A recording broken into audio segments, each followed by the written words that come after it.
This week I'll show you how to overpower the sun using a speed light. Adorama TV presents Exploring Photography with Mark Wallace, where you will learn innovative techniques on shooting a wide range of photography. Here's your host, Mark Wallace. Hi everybody, welcome to another episode of Exploring Photography. I'm Mark Wallace. Well, a lot of people have asked me how they can overpower the sun with a flash, specifically if you're in an environment just like I am right now, nasty sun coming in from the side. It's just not a good place to be. So what they want to do is have this flash that's so bright, bah, it overpowers the sun. Well, that's sort of a misnomer. You can't really overpower the sun, but what you can do is you can underexpose the ambient light, and then in bright light like this, well, we're gonna use a special feature on our speed light called high speed sync.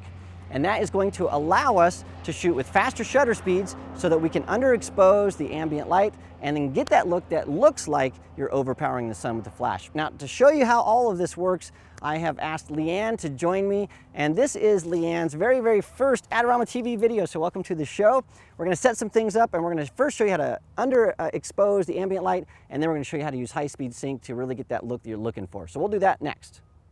All right, so we've set up a few things here. Now let me talk about the gear that I'm using to do this. I have my Canon 1DS Mark II, my trusty standard, with a 70 to 200 millimeter lens. And I'm gonna shoot first without a flash, but when I do use the flash, what I'm using is a Canon 580 EX2 that's back there. And I'm triggering my flash with a Flex by Pocket Wizard. So I've got two Flex TT5, one's a transmitter on my camera, one's the receiver. They're both transceivers technically, and that allows me to control my flash wirelessly. So that's how we're doing it. But what I first want to show you how to do is to underexpose the ambient light. And so that's what we're going to do first, and this is what you should do when you want to overpower the sun. Really, you're underexposing the sun. So let's see what we get when we just do it normally. So I'm going to take my camera here, take it off the tripod, and I'm going to use my internal meter on manual mode, and I'm looking through here, and this is about 500th of a second at f5. I want some shallow depth of field.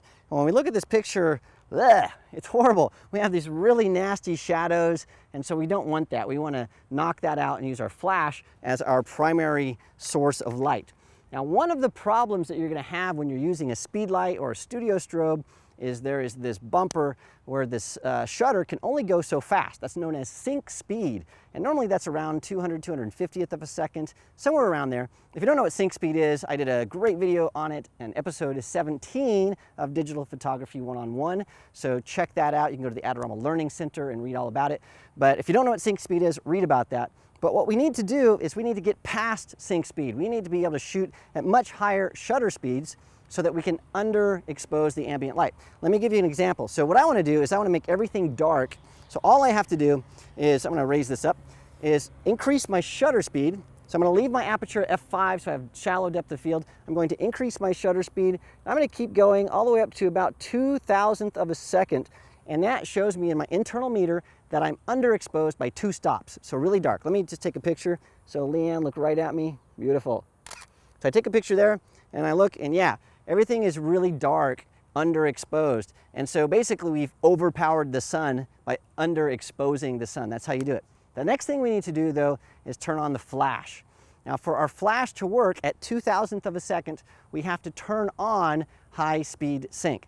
Now unfortunately, you do that a number of different ways depending on your flash, the camera model you have, the brand of the camera.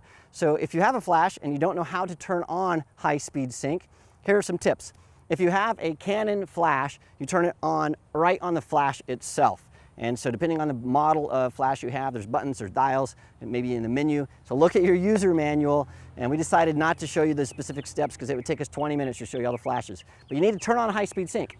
If you have a Nikon camera, then normally you turn on something called FP sync. Focal plane sync, I think that's what it stands for, FP sync, and that's in the menu on your Nikon camera.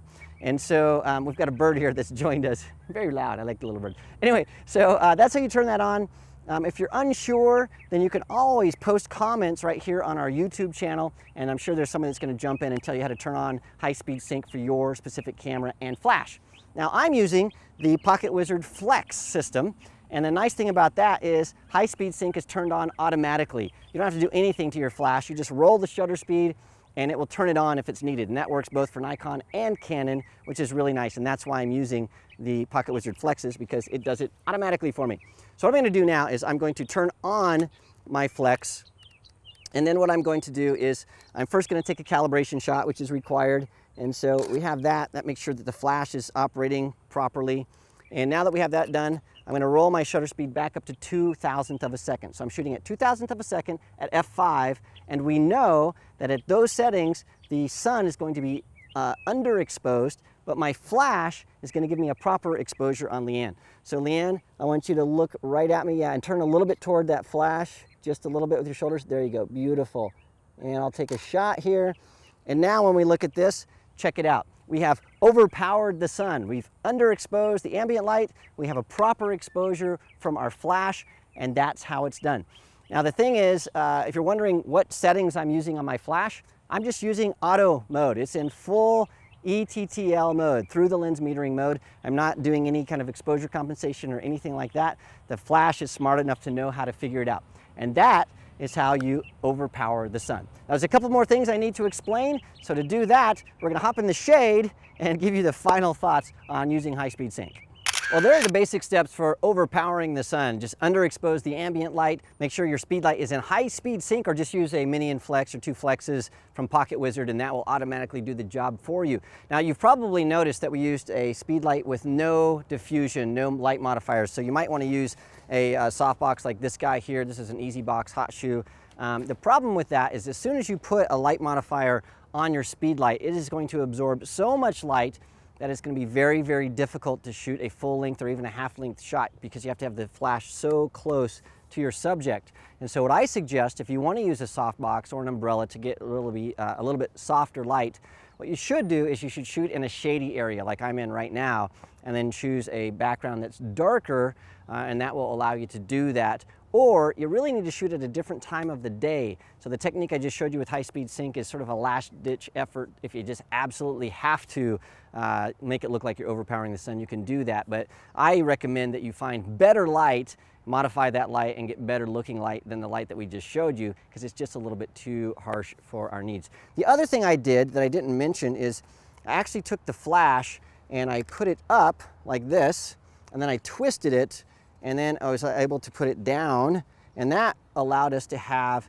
a flash that was vertical, and that allowed us to make sure that we illuminated all of Leanne's body. So if I had it normally, it would be horizontal, and then we would have a band of light. And so we've also done some videos previously about orienting your flash, and so that's why this looked a little bit wacky, because I did that to make sure that we had good light on Leanne. Speaking of Leanne, let's say thank you to her. She was a great help today, so thanks a lot. I'm sure we're gonna see a lot more videos to come, and I wanna thank you for watching. Remember, if you have questions about photography or photography gear, just zip over to the Adorama Learning Center. There's a wide variety of articles and videos that talk all about that. Ask us questions right here on our Facebook page or our YouTube page, wherever you happen to be watching this from, and then we'll try to get back to you with answers to that. And if you see somebody ask a question and you know the answer, well, jump in. And we are a community. We want to help people out. We want to help people become better photographers. And last but not least, don't forget to subscribe to our YouTube channel. That way you don't miss a single thing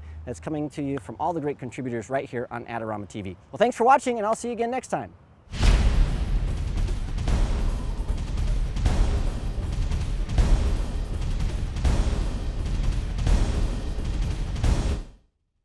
It meters at about 500th of a second at 5.0. And so when I look at this picture, it's really nasty. Am I pointing to that? Sorry. Is that right? I'm gonna take this bush out of the back here.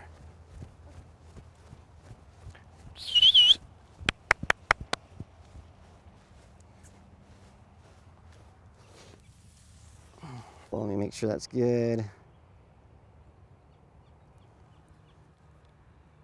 Want to get the most out of your Adorama photography equipment? Visit our Learning Center, where you can read popular articles, how-to tips, buying guides, and product reviews.